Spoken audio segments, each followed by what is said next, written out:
Online education system को तकनीक digital revolution के नाम पे अक्रॉस द ग्लोब अपनाया जा रहा है।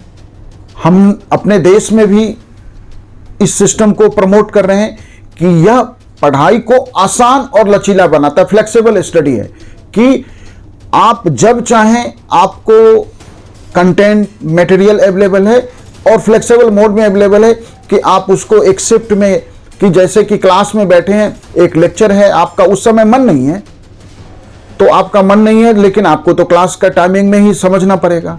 लेकिन ऑनलाइन एजुकेशन में फ्लेक्सिबल है कि आपने किसी टॉपिक पे स्टडी शुरू किया, किसी बच्चे ने, किसी कॉम्पिटिटिव एग्जाम की तैयारी करने वाले ने, किसी कॉलेज में पढ़ने वाले बच्चा, और उसको लग रहा है कि नहीं वो अभी अंडरस्टैंड नहीं कर रहा है, तो वो कुछ देर के ब्रेक के बाद फिर से कर सकता है। तो मतलब फ्लेक्सिबल है, इसलिए ये सिस्टम डिजिटल रेवोल्यूशन है और इसके माध्यम से एजुकेशन सिस्टम में क्रांति हो जाएगी। लेकिन जब सच्चाई अब सामने आ रही है कि ऑनलाइन एजुकेशन सिस्टम में, आप समझिए एजुकेशन जब आप कर रहे हैं, शिक्षा की बात कर रहे हैं, तो शिक्षा का ऑब्जेक्टिव क्या है? कि बच्चों का सोशल कनेक्ट डेवलप करना, बच्चों का मेंटल बैलेंस डेवलप करना, बच्चों का मेंटल लेवल इन्हांस करना।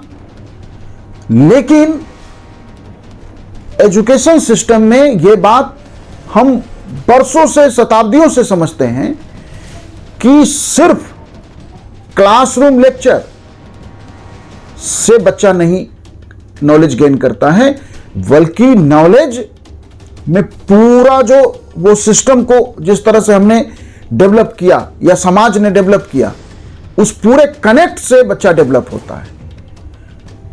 कैसे?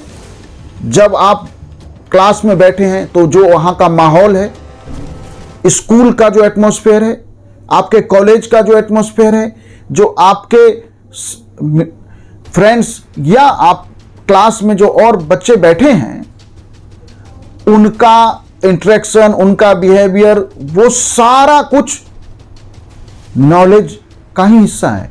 वो सब कुछ अंडरस्टैंडिंग का हिस्सा है, उस कनेक्ट का हिस्सा है, वो मेंटल ग्रोथ का हिस्सा है।